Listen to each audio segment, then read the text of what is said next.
So we are going to do a Q&A here with Jenna, our safety manager, and Aaron, our recruiter for experienced drivers. And just ask a couple questions, get your guys' take on some things. Aaron's really excited to get his 15 seconds of fame here. So I was born for this.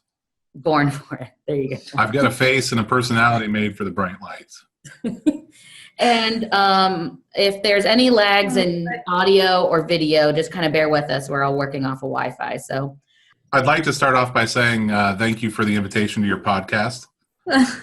Long-time listener, first-time guest. Yeah, you're so welcome. Oh, boy. You're so it's welcome. good to see you. All right, Aaron, first question. How is working remotely, and what are some challenges that you face since working remotely? Working remotely is a lot different than anything that I've been used to. It's gone better than I thought it would. Obviously, I miss everybody at the office with the exception of Tugboat. Challenges would be that there's no substitute for being able to see the people that you work with on a regular basis and that you've built relationships and friendships with. Not being able to see our drivers and mechanics, the frontline people that are really dealing with a very chaotic situation. As they deal with it, it's difficult to not be able to physically be there to support them and encourage them and things like that. So to me, that's probably the biggest challenge I'm facing. And what I'm dealing with is like the lack of face-to-face communication. For sure. Agree with that. Jenna, what about you? Mm-hmm. I think the hardest thing for me was in safety, you meet with people so often. You have drivers that come in all the time, and you have to have important conversations with them. And it's important to still focus on safety. We still have a job to do, and we have to get there as safe as we can. And so when you're not able to have face-to-face conversations, you feel like sometimes those conversations aren't as meaningful. So you have to find a way to make them meaningful and make safety still a priority when you're not face-to-face and talking about it. And just have to find other ways to communicate that are, nothing will replace face-to-face, but are hopefully going to be as good as we can in the meantime. So that's probably the hardest thing. And then there's also some projects and some to-dos that I feel that are probably important that we need to work on that it's hard to do from home. It's maybe not realistic to do from home. And that also kind of stinks too when you have to kind of put stuff on hold for that. So, Jenna, is there anything good that's come out of some of the changes that you've had to make since working remotely? Is there any wins that you've drawn from this? I think one of the wins is that we found ways to do training with drivers remotely or online. And I think there's a lot of good that comes from that, because even though we do have a lot of face-to-face conversations here, they still are on the road all the time. So if we can find ways to train, meaningful training that's electronic, I think we can use that for moving forward while still having face-to-face conversations. I think it's a good way to do safety training if we can find that balance of both. So I think we've never really thought about having electronic training or even like the quarterly training electronic. And I think this has kind of forced us to look at that. And I think there is some benefit to that. Yeah, for sure. What about you, Aaron? Any recruiting wins since working remotely? Well, on a personal win, I don't have to see Tugboat on a daily basis, who's really the only person from the office I don't miss. Outside of that, from a recruiting and a work standpoint, I've been very, very, very productive and busy.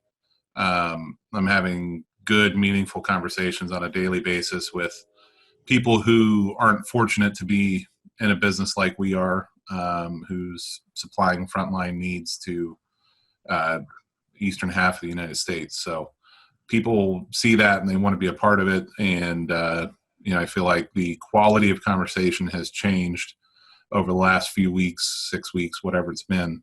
I feel like that's changed quite a bit. So instead of people just wanting to know how much money they're going to make and when they're going to be home, I have conversations with people about wanting to be involved in something more than just a driving job, which is what we have. So. Mm-hmm. Absolutely. And I think that comes along with that for the first time in a really long time, the trucking industry is being celebrated, like in society and in the news and on social media. Trucking is being celebrated, and that's reflecting in good conversations, I think. It's kind of a shame that it took this global catastrophe, pandemic, to have people realize just how vital what we do is, and the people that provide their food and the supply chains and everything else. It's unfortunate that they've been taken for granted for so long, but now they are being seen and appreciated for what they're doing. And my hope would be that when this is over, that doesn't stop. That I think that as a company, we've always kind of had that approach that our drivers are our most valuable asset, and it's easy for a lot of people to say that. But I hope that the general public realizes that and continues that appreciation and gratitude for as long as possible. Yeah, I agree. Jenna, with everything that's gone on, Aaron was talking about kind of the change in conversation and type of conversation he's been having with potential recruits. What changes have you seen in interactions you've had with vendors or customers or drivers since this pandemic started? Mm-hmm. A lot of our vendors that I talk to and work with are, I don't know if I want to say complimenting, but they're definitely reminding us that we should be very appreciative that we're in the food hauling business, and what we do is very in high demand right now. I have some people that we work with who have customers or clients, other trucking companies, who aren't having that same success right now, and it's hard for them. From our driver perspective, I think that when this all first started, it kind of reiterated the fact that we have a job to do. We have to get there safely. I think people automatically drive a little bit safer when they knew that. I think people are more aware of what they need to do. And I also think there's been less traffic, luckily for us. So we've had a little bit easier time getting to where we need to go. And obviously that will change as things open back up. But it's good to know, or good to be reminded, when all this started, I think our drivers were very aware that what they were doing is very important, and they need to get the deliveries made on time, and they need to get there safely. And I think it's just a good reminder for us that what we do is very important, and even though we're in kind of crazy times, like, it doesn't replace the need to do our job safely. So that's kind of what I've seen from both sides of that. Yeah, that's cool. Okay, so we talked a little bit about challenges and wins since working remotely, but are there any other changes in either of your day-to-day work or in your departments or overall that have changed in the last couple of weeks that you want to make the rest of the company aware of? Jenna, you can go first. Yeah. So I actually worked remotely until about last week. I came back last Monday. We hired a new safety associate. Her name is Amy. She is going to be helping out with our logs and our claims, and there's a whole slew of other things that we're going through right now. So she'll be working in my office, and we're still in the training process, but I'm sure people can expect to hear from her about several different things that come up throughout the day.